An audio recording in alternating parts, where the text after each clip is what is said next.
যেন ইসলামের পক্ষে একটু বাক্স পাঠাতে পারি, এই চিন্তা উদ্দেশ্য নিয়ে আমরা কিন্তু বিভিন্ন পর্যায়ে কাজ করতেছি, বর্তমানে চলমান রয়েছে। মায়ের কোল আর খালি হোক এটা আর দেখতে চায় না, এখন পরিবর্তন হতে হবে। 5ই আগস্টের পরে আপনারা দেখেছেন বাংলাদেশের বেশিরভাগ মানুষ এখন তারা বলছে যে আমরা অনেক শাসন দেখেছি, কিন্তু ইসলামের শাসন, ইসলামের নীতি আদর্শ বাস্তবায়নের যে শান্তি সুফল কুফল এটা আমরা দেখি নাই। এখন বেশিরভাগ মানুষই চায় যে তারা ইসলামের পক্ষে একটা অবস্থান তৈরি হোক এবং সে অনুযায়ী দেশ চলুক।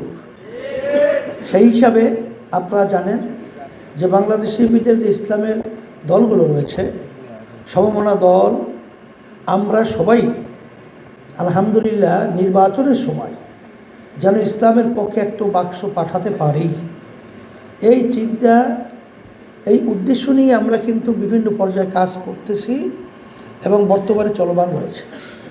আলহামদুলিল্লাহ দোয়া করতে থাকেন, আল্লাহ যেন কবুল করে। আশা তো করি আল্লাহর রহমতে ভালো একটা ফল আল্লাহ আমাদেরকে দান করবেন। এর কারণও তো আছে, এর কারণ হলো আল্লাহ রাব্বুল আলামিন বলছেন, ওয়ালা তাহিনু ওয়ালা তাহজানু ওয়া আনতুমুল আলাউনা ইন কুনতুম মুমিনিন। তোমাদের চিন্তা ভয় নেই, তোমরা বিজয় হবে যদি মুমিনের চরিত্র অর্জন করতে পারো। আজকে আমি বলছিলাম ইসলামী আন্দোলন বাংলাদেশ আমাদের লক্ষ্য উদ্দেশ্যটা আমরা জানি, তারপরেও বলছি 1987 সালে এই দলটা প্রতিষ্ঠিত হয়েছে, কিন্তু অদ্যাবধি পর্যন্ত আমাদের দলীয় মার্কায় কোনো এমপি এখন পর্যন্ত সংসদে যায় নাই। এই না যাওয়ার পিছনে কারণটা কি? আমাদের সাংগঠনিক দুর্বলতা, না আমাদের লোকবল নাই, না আমাদের সমর্থন নেই, তা না। আসল মূল ব্যাপার হলো আমরা আর ওই বিভিন্ন যাদের নাকি ব্যক্তি দলীয় স্বার্থকে অগ্রাধিকার দেয় দেশের চেয়ে, মানবতার কল্যাণের চেয়ে, তারা বারবার আমাদেরকে বিভিন্ন মুখরোচক সুন্দর সুন্দর কথার মাধ্যমে আমাদেরকে অনেক আশা আকাঙ্ক্ষা দেখিয়ে আমাদেরকে বারবার তারা ব্যবহার করেছে।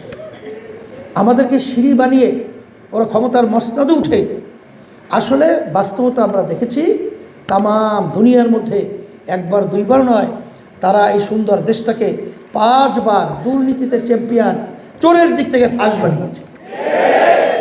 কত মায়ের কোল খালি হয়ে গেছে। আমি সেদিনকে সরাসরি উদ্যানে বলেছিলাম যে বাংলাদেশের জনগণ এখন মায়ের কোল আর খালি হোক এটা আর দেখতে চায় না, এখন পরিবর্তন হতে হবে। আমরা কষ্ট করে টাকা উপার্জন করব, আর সেই টাকা ভ্যাট ট্যাক্সের মাধ্যমে সরকারি ফান্ডে জমা হবে, আর তারা ক্ষমতার চেয়ারে বসে আমাদের কষ্ট অর্জিত সম্পদ, আমাদের কষ্ট অর্জিত টাকা তারা বিদেশে পাচার করবে, বেগম পাড়া তৈরি করবে। এটা বাংলাদেশের মানুষ এখন আর দেখতে চায় না, এর পরিবর্তন করতে চায়। আজকে দলীয়করণের মাধ্যমে আজকে আপনারা দেখেছেন যে বৈষম্য বিরোধী দলীয়করণ এমনভাবে সর্বত্র চাপিয়ে দেওয়া হয়, সেখানে যোগ্যতা থাক বা না থাক, মেধাবী যোগ্যতা সম্পূর্ণ ছেলেগুলো আজকে রাস্তা রাস্তায় বেকার ঘুরছে, কিন্তু তাদের দলীয়করণের কারণে অযোগ্য লোকগুলো সর্বত্র তারা বসিয়ে দেশটাকে একটা অসুন্দর দেশে পরিণত করেছে। এর পরিবর্তন আমাদের কি করতে হবে?